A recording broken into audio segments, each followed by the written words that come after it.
ब्रह्म योनि में हुए।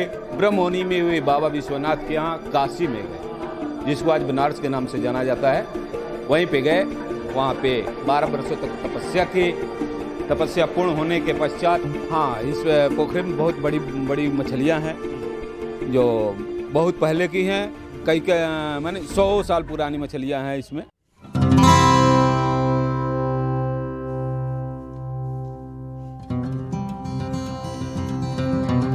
नमस्कार, इस वक्त मैं मौजूद हूँ बिहार में।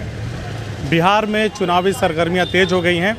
हम लोग सिवान ज़िले में हैं, चुनावी कवरेज के लिए आए हैं, लेकिन रास्ते से गुजर रहे थे। रास्ते में मैरवा नगर पंचायत है। हम वहाँ ठहरे तो हमें पता चला कि मैरवा में एक बहुत ही प्रसिद्ध धार्मिक स्थल है और वो श्री 1008 श्री बाबा हरिराम ब्रह्म का मंदिर है। हरिराम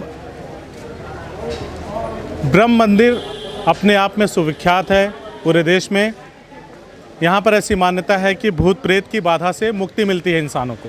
तो हमने सोचा क्यों नहीं इस मंदिर के दर्शन आपको कराए जाएं और यहाँ की जो भी मान्यताएं हैं उसके बारे में यहाँ के पुजारियों से बातचीत करके आप लोगों तक पहुँचाई जाएं, ताकि आप भी जान सकें कि बिहार का जो धार्मिक और सांस्कृतिक पक्ष है वो कितना मजबूत है। तो आइए देर ना करते हुए चलिए मैं आपको सीधा ले चलता हूँ श्री 1008 श्री बाबा हरिराम ब्रह्म मंदिर के समाधि स्थल की तरफ और जानने की कोशिश करते हैं कि किस तरह से यहाँ पे लोगों को भूत प्रेत की बाधा से मुक्ति मिलती है। साथ ही आपको ये भी बताना चाहूँगा कि ये मंदिर पूरे 400 साल से भी ज़्यादा का समय हो चुका है इस मंदिर को, ऐसा बताया गया है मुझे। तो आइए देर ना करते हुए सीधा चलते हैं मंदिर के मुख्य द्वार पे और देखते हैं वहाँ पे अगर हमें कोई मिलता है तो उससे बातचीत करते हैं और देखते हैं यहाँ की धार्मिक मान्यताएं क्या हैं। इस वक्त हम लोग मंदिर के मुख्य द्वार पे पहुँच चुके हैं और आप देख रहे हैं कि ये भव्य द्वार बनाया गया है, मुख्य द्वार है मंदिर का। यहीं से अंदर प्रवेश करेंगे और आपको दिखाएंगे इस मंदिर की धार्मिक मान्यताएं जो भी हैं। हमारे बगल में ही एक सज्जन खड़े हैं, उन्हीं से बातचीत कर लेते हैं कि वो इस मंदिर के विषय में क्या जानते हैं और जो बताया जाता है यहाँ के बारे में वो कितना सही है। क्या नाम है आपका? वशिष्ठ पांडे। वशिष्ठ पांडे। तो ये बताइए कि इस मंदिर के बारे में जो बताया जाता है कि यहाँ पे भूत प्रेत की बाधा से मुक्ति मिलती है वो कितना सही है? 100 में 100% सही है। 100 में 100%। हम लोग रास्ते में खड़े हैं तो हम लोग कोशिश करते हैं अंदर चल के बातचीत किया जाए और आपको मैं दिखाऊं, थोड़ा सा अंदर आ जाए, हम लोग अंदर चल के बातचीत कर लेते हैं। और मंदिर के मुख्य द्वार से होते हुए हम लोग अंदर प्रवेश कर रहे हैं। साल भर यहाँ पे मेले जैसा माहौल लगा रहता है और यहाँ पे वशिष्ठ पांडे हैं, उनसे हम लोग बातचीत करेंगे। और अंदर जाने से पहले हमें अपने शूज़ वगैरह निकालने हैं। यहाँ के बारे में जैसा कि आपने बताया कि 100% सही है जो भूत प्रेत की बाधाओं से मुक्ति वाली। तो कहाँ से लोग आते हैं? यहाँ सीमावर्ती जो ज़िले हैं उत्तर प्रदेश के, जैसे देवरिया, गोरखपुर, बस्ती, गोंडा, बहराइच, लखीमपुर, नेपाल से जो सटे एरिया है, जो अपना बगल का नेपाल देश जो है, वहाँ के भी लोग आते हैं। जो सटा हुआ अपना तराई इलाका है वहाँ के भी लोग आते हैं। नैनीताल, यहाँ सूरत, अहमदाबाद, दिल्ली, लखनऊ, कानपुर के अलावा बिहार के लोकल क्षेत्रीय लोग भी आते हैं। इनकी जो भी मनते यहाँ पे लोग मान के आते हैं, सब पूरी हो जाती हैं। विशेषकर ये जो मंदिर है ये दुखियों का मंदिर है। दुखियों का मंदिर? हाँ, यहाँ पे जो भी अपनी समस्याएं लेके आता है उसकी समस्याएं जैसे प्रतांत्रिक दोष वगैरह जो होती है वो सारी की सारी दूर हो जाती है। सबसे पहले तो यहाँ के जो ये मंदिर हैं, जो ये समाधि स्थल है, उनके विषय में बताएं ब्रह्म बाबा के बारे में। ये बाबा हरिराम ब्रह्म हैं, हम ही लोगों की तरह है। ये संत थे, पारिवारिक थे और ये बगल के ही सिवान जिले के पतेजी गांव के निवासी थे। और ये संसारिक जो मनोवृत्त है उसे निजात पाने के लिए उनसे विरक्ति हो गई। विरक्त होने के बाद ये संत हो गए।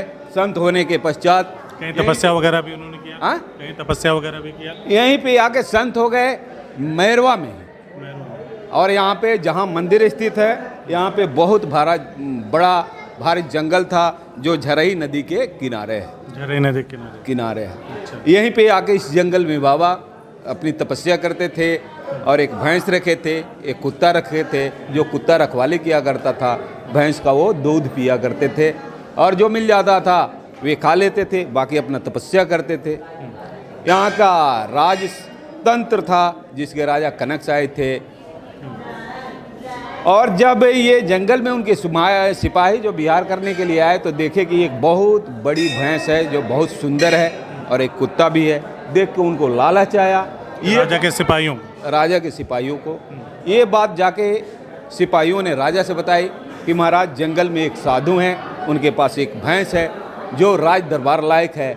वो राज दरबार में अगर ये भैंस हो तो हमारी राज दरबार की शोभा बढ़ा देगी, शान बढ़ जाएगी। हाँ, तो राजा ने संदेशा भिजवाया बाबा के पास कि आप अपनी भैंस दे दो, बदले में दूसरी भैंस ले लो।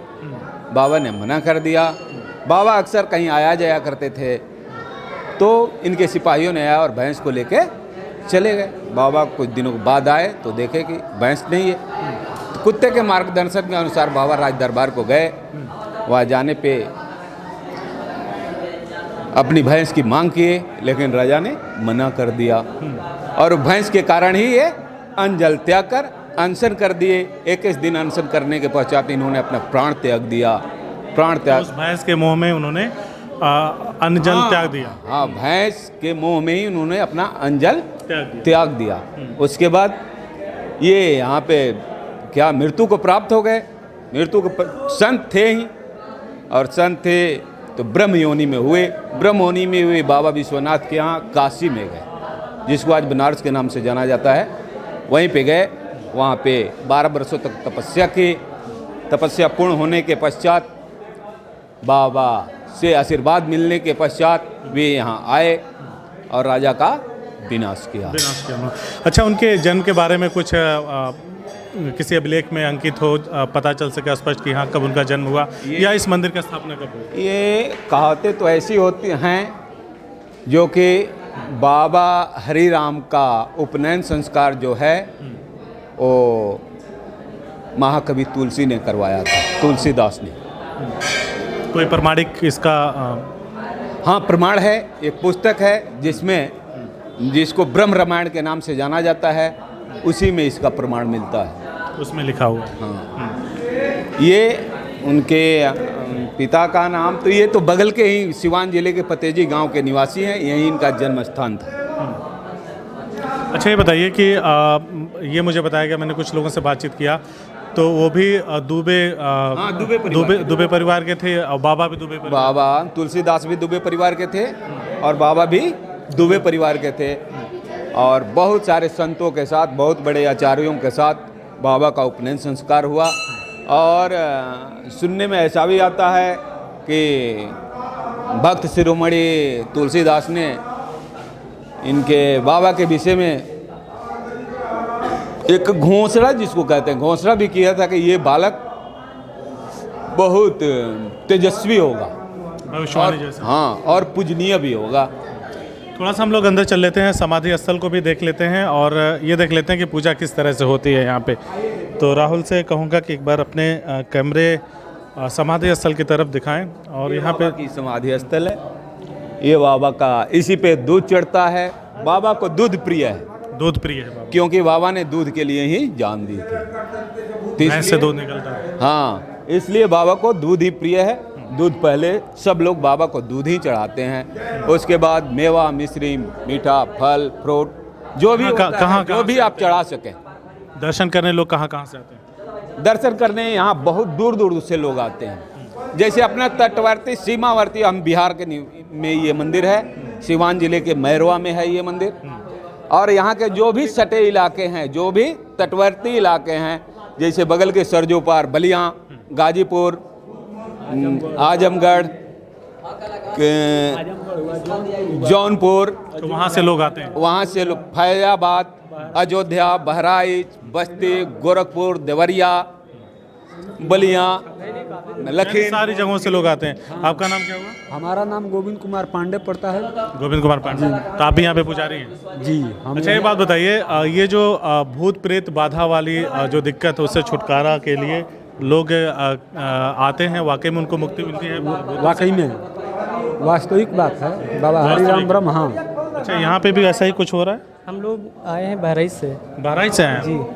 तो हम लोग काफ़ी दिन से आते रहते हैं यहाँ पे, क्या फायदा दिक्कत होता है? है। मतलब ऐसे दर्शन करने आए हैं? दर्शन करने आते हैं, इससे कोई बीमारी भी होती है या लाग बाधा का कोई दिक्कत होता है तो वो भी बहराइच में कहाँ से हैं? होती है। बहराइच हम नानपारा से, नानपारा से आए हैं। नानपारा रघुनाथपुर होनियापुर से। तो लोग यहाँ कहते हैं कि भूत प्रेत की बाधा से लोग मुक्ति के लिए आते हैं, तो आप भी उसी तरह से आए हाँ, हैं? उसी तरह से हम लोग आते रहते हैं और साल में 1-2 बार 3 बार जरूर आते हैं। साल में हाँ, जरूर दर्शन आते करने आता है। इससे कोई दिक्कत है तो भी आते हैं, नहीं है तो भी आते हैं हम लोग दर्शन के लिए, हैं दर्शन करने। इतनी दूर से। देखिए ये बाबा भी कुछ कहना चाहते हैं। हाँ जी, किसी के लोग आते हैं बाल बच्चा नहीं होता है, सफ़ेद दागी होता है, वो चीज़ खाते आते हैं। किसी का बालक नहीं होता है तो झाड़ फूँक करते हैं। अच्छा, बच्चे भी अगर किसी के नहीं निसंतान है तो यहाँ पे संतान की प्राप्ति होती है? वो बाबा के यहाँ पूजा पाठ करा देते हैं ना, तो उनको लिए बाबा के यहाँ दूध फूल लाऊं ऐंच के दे देते हैं, उसका बाबा मैकरमा जरूर पूरा कर देते हैं, वंश दे देते हैं कुछ भी। आप कुछ सफ़ेद दाग की बात कर रहे थे? हाँ, तो सफ़ेद दागी बाबा के यहाँ दूध फूल लगवा देते हैं, बाबा की कृपा से सब ठीक हो जाता है। कृपा से सब ठीक हो जाता है। यहाँ पे एक कुंड भी है, जलकुंड है, उसके बारे में भी बहुत सारी मान्यताएं हैं। तो अब हम लोग चलेंगे उस जलकुंड की तरफ जिसके बारे में बहुत सारी मान्यताएं हैं। कहा यह भी जाता है कि उस जलकुंड में स्नान करने से चर्म रोगों से मुक्ति मिलती है, सफ़ेद दाग वगैरह से छुटकारा मिल जाता। साथ ही ये भी मान्यता है कि अगर उस कुंड में नहा करके अपने वस्त्र को वहीं त्याग दें तो जो भूत प्रेत की बाधा है वो दूर हो जाते हैं, निकट नहीं आते। तो आइए सीधा चलते हैं उस जलकुंड में, लेकिन रास्ते में आपको दिखाते हुए ले चलते हैं। यहाँ पे जो दुकानें हैं, प्रसाद वगैरह वहाँ पे बिकने के लिए रखा गया है, लोग खरीदते हैं और अर्पण करते हैं, चढ़ाते हैं यहाँ पे चुनरी वगैरह, नारियल वगैरह। तो उन दुकानों को भी आपको दिखाते हुए सीधा आपको ले चलते हैं उस जलकुंड पे, जो लगभग इसी मंदिर के समयावधि में बना हुआ है, यानी 400 साल से ज़्यादा का पुराना वो भी है। तो आइए देर ना करते हुए वहीं सीधा आपको लेके चलते हैं। तो जैसा मैं बता रहा था, यहाँ पे बहुत सारी दुकानें हैं, आप देख रहे हैं चारों तरफ दुकानें हैं। साज सज्जा से लेकर के स्त्रियों के भी साज सज्जा की वस्तुएं यहाँ पे हैं। विशेषता यहाँ पे प्रसाद वगैरह बिकते हैं। ये दुकान है, देखिए यहाँ पे बहुत सारी चीज़ें हैं यहाँ पे, देवी प्रतिमाओं से संबंधित धागे वगैरह, और ये प्रसाद के लिए है। तो ये दुकानें, यहीं से लोग प्रसाद वगैरह ख़रीद करके जाते हैं, मंदिर में पूजा करते हैं। अब मैं उस कुंड की तरफ आपको लेके चलता हूँ जो काफ़ी पुराना है, प्रचलित है, और ऐसा मुझे बताया गया है कि वो भी 400 साल से ज़्यादा का है। तो हमारे साथ 2 पुजारी जी हैं, यहीं के हैं। इस कुंड के बारे में भी उनसे जानकारी ले लेते हैं। हम लोग उस ऐतिहासिक पोखरे यानी कि जलकुंड के निकट हैं, उसकी सीढ़ियां हैं ये। हमारे साथ वशिष्ठ पांडे हैं, उनके साथ में एक और सज्जन हैं, पुजारी हैं, यहाँ पे पूजा करते हैं। थोड़ा आप लोग नीचे आ जाएं तो हम लोग कुंड की तरफ चलें, और इसके विषय में भी आप अगर बता पाएँ मुझे कि एग्जैक्टली क्या है मामला यहाँ का। जो कहते हैं कि यहाँ पे स्नान करने से लोगों को सभी रोगों से मुक्ति मिलती है, उसके विषय में क्या वो बातें कैसी हैं, सत्य हैं? जो पोखरा है ये लोगों के सहयोग द्वारा और बहुत विशेष लगाव के कारण बना है। ये पोखरा भी उतना पुराना है जितना समाधि स्थल? समाधि स्थल पर। तो इसमें मान्यताएं ये है कि जो लोग भी अपने चर्म रोग कहिए या चर्म रोग में सफ़ेद बहुत सारे प्रकार होते हैं। हाँ। उसमें आते हैं तो इसमें स्नान करने से उनकी चर्म रोग दूर हो जाते हैं। और या वो भूत प्रेत वाला? और एक और भी मान्यता पुरातन में ये रही है कि लोग आते हैं दूर दूर के तो अपना कोई ना कोई कपड़ा छोड़ के जाते हैं, जैसे आपको कपड़ा दिख रहा है। तो राहुल उन कपड़ों को दिखाओ जो यहाँ पे लोग, अच्छा ये नहाने के बाद लोग अपने वस्त्र को यहीं छोड़ जाते हैं। तो होता है उसी के साथ सारे। हाँ, ऐसी मान्यता है। ऐसी मान्यता है। अच्छा, ये जो कुंड के चारों तरफ बना हुआ है ये क्या है? क्या ये जो बना हुआ है? ये सब जगसा धर्मशाला का। हाँ। अच्छा, लोग यहाँ रुकते हैं? आज रुकते हैं, स्नान वगैरह करते हैं, अपना कपड़ा उपड़ा बदलते हैं। अच्छा। हाँ, यहाँ पे बहुत बड़ा। यहाँ के बारे में कुछ और चीज़ें हैं वशिष्ठ जी जो प्रचलित हैं, जैसे कोई एक मुझे बता रहे थे कि कोई मछली बहुत बड़ी है, नथुनी। हाँ, इस पोखरे में बहुत बड़ी बड़ी मछलियाँ हैं जो बहुत पहले की हैं। कई माने 100 साल पुरानी मछलियाँ हैं इसमें जो रहा करती हैं। इसमें कछुए भी हैं इस मंदिर में। लोग मछलियों को दाना भी डालते हैं, जैसे आपको नज़र आ रहा है वो फरुही, उस प्रकार लोग अपने बिस्कुट डालते हैं, कोई फरुही डालता है। अच्छा, लोग दाने भी डालते हैं। और यहाँ पे ये मछली जो है जल क्रीड़ा, मछलियों का जल क्रीड़ा, ये पानी में मछलियाँ खेल रही हैं ना? हाँ। तो आप देख रहे हैं किस तरह से। राहुल एक बार इधर दिखाओ जरा मछलियों का खेलना, इधर पानी में बड़ी बड़ी मछलियाँ हैं। तो इस कुंड की यही मान्यता है। यही मान्यता। अच्छा वशिष्ठ जी, कोई ऐसा यहाँ पे कुछ घटना घटित हुई है जो दूर दूर तक फेमस हो, मतलब काफ़ी लोग उसको जानते हों, ऐसा कोई घटना हुआ है यहाँ पे? ऐसी कोई मतलब हमारे तो ज्ञान में ऐसी पुरातन में बहुत सारी घटनाएं हैं जो, लेकिन यहाँ का जो भी प्रबंधन है यहाँ पे प्रचार करने जैसी व्यवस्था नहीं है। हाँ, ऐसे एक दूसरे से सुन के लोग प्रचार करते हैं। कोई प्रचार की जो भी घटनाएं घटित होती है एक दूसरे से बता के ही चीज़ों का विस्तार होता, दूसरा कोई माध्यम नहीं। ऐसा कोई अच्छा, कुछ यहाँ के बारे में मुझे ये बताया गया कि जब बाबा अपनी तपस्या करके आए, राजा से कुपित तो थे ही, तो आग लग जाती थी पूरे नगर में जगह जगह, ऐसा क्या? हाँ, उस टाइम जब ये तपस्या करके आए तो ऐसी मान्यता है, ऐसा सुनने को मिलता है कि इस नगर में आग लगा था और ये नगर जल के भस्म हो गया था। राजा का क्या हुआ था? राजा भी सुनने में आता है, या लोग कहते हैं कि वे कुष्ठ होके मरे थे, उनका सर्वनाश हो गया। सर्वनाश हो गया था। तो देखा आपने, हम लोग मैरवा नगर पंचायत के बगल में ही स्थित ये मेन रोड के सड़क के किनारे पे स्थित है। ये बाबा ब्रह्म का मंदिर है, बाबा हरिराम का ब्रह्म मंदिर है। समाधि लिया था उन्होंने। 400 साल से भी ज़्यादा का पुराना ये धार्मिक स्थल है, मंदिर है या समाधि स्थल है। साथ ही साथ ये कुंड भी उतना ही पुराना है। यहाँ के बारे में जो मान्यताएं प्रचलित है कि अगर कुंड में आप स्नान करें, स्नान ध्यान करके मंदिर में पूजा करें तो आपको सभी कष्टों से मुक्ति भी मिलती है। जो निसंतान दंपति हैं उनको पुत्र रत्न या पुत्री रत्न की प्राप्ति भी होती है। साथ ही साथ अगर वो कुष्ठ रोगों से ग्रसित हैं या उनको जो भी स्किन डिजीजेस हैं, चर्म रोग से संबंधित कोई बीमारी है, सफ़ेद दाग वगैरह, वो भी सही हो जाती है ना। और साथ ही साथ इन लोगों ने बताया कि प्रेत बाधा सबसे बड़ी बाधा होती है। लोग कहते हैं कि अगर शैतान या जो होता है भूत किसी के पीछे पड़ जाए तो उसकी ज़िंदगी दुश्वार हो जाती है, लेकिन ये वो जगह है जहाँ पे उनकी ज़िंदगी दुश्वार हो जाती है, वो भी गिरफ्त में आ जाते हैं। भूत प्रेत की जो बाधा है, लोग कह रहे हैं कि यहाँ पे आके दूर हो जाती है। तो इस तरह का ये स्थान है। अगर आपके आसपास भी अगर ऐसे कोई लोग हैं, पीड़ित हैं, तो मुझे लगता है कि एक बार आपको इस जगह आना चाहिए। बिहार की ये जगह है, सिवान जिला है, मैरवा नगर पंचायत है, मैरवा धाम पे हम लोग हैं। आपको ये हमारी खबर कैसी लगी, ये वीडियो हमारा कैसा लगा, आप हमें ज़रूर बताइएगा। अगर आप ये हमारी खबर हमारे फेसबुक पेज पे देख रहे हैं तो इस खबर को शेयर करिएगा, पेज को लाइक करिएगा। और अगर आप हमारे इस खबर को यूट्यूब चैनल पे देख रहे हैं तो चैनल को सब्सक्राइब करिएगा, लाइक करिएगा, शेयर करिएगा और कमेंट करके ज़रूर बताइएगा कि हमारा प्रयास आपको कैसा लगा। धन्यवाद।